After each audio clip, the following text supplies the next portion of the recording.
Die oom sê, hy koop daar 'n plaas by, daar in Makwaland. Nou kyk, as hulle, die plaas is verskriklik groot, wat oom hulle gestaan daar vertel van halfskape, half mense, hektaar. Ja. Hy sê,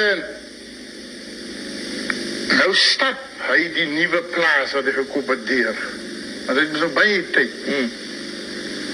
En hy stap, maar niemand het hom gesê dat die Sisson treinspoor loop oor die plaas. En so kom hy nou net so uit 'n leertjie op 'n randjie uit en toe hy boop kom, dus hy op die treinspoor.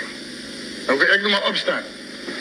En hy staan nou, toe hy nou op die treinspoor kom, toe kyk hy die treinspoor die kant toe, en die kant toe, en hy dink, maar wat sit lang leraar nou hier?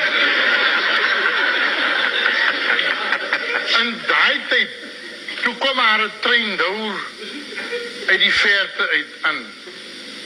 En hy kyk die ding wat nou so al groter word hier na hom toe. En hy dink, nee maar wat, hy was nou eerst hier gestaan, hy staan nou net hier. Maar toe die trein aan nou nader kwam, toe sien hy, die perd is aan te groot vir hom, en toe sien die trein ook 'n vluit, 'n lang vluit. En hy, op die laaste oomblik spring hy die pad uit, maar die trein stamp hom aan sy enkel raak. En hy lê daar in die gras en die trein is nou daar weggeraak en hy staan op, nou dink hy en hy vrywe die man seer been. En hy het nou gestap en hy, met die mangbeen, hy kom by 'n ou man aan wat nou so 'n skermpie hou, vuurwagter. En hy gaan sit daar by die en die nou goedjies daar, maak nou korsietjies daar by vuur.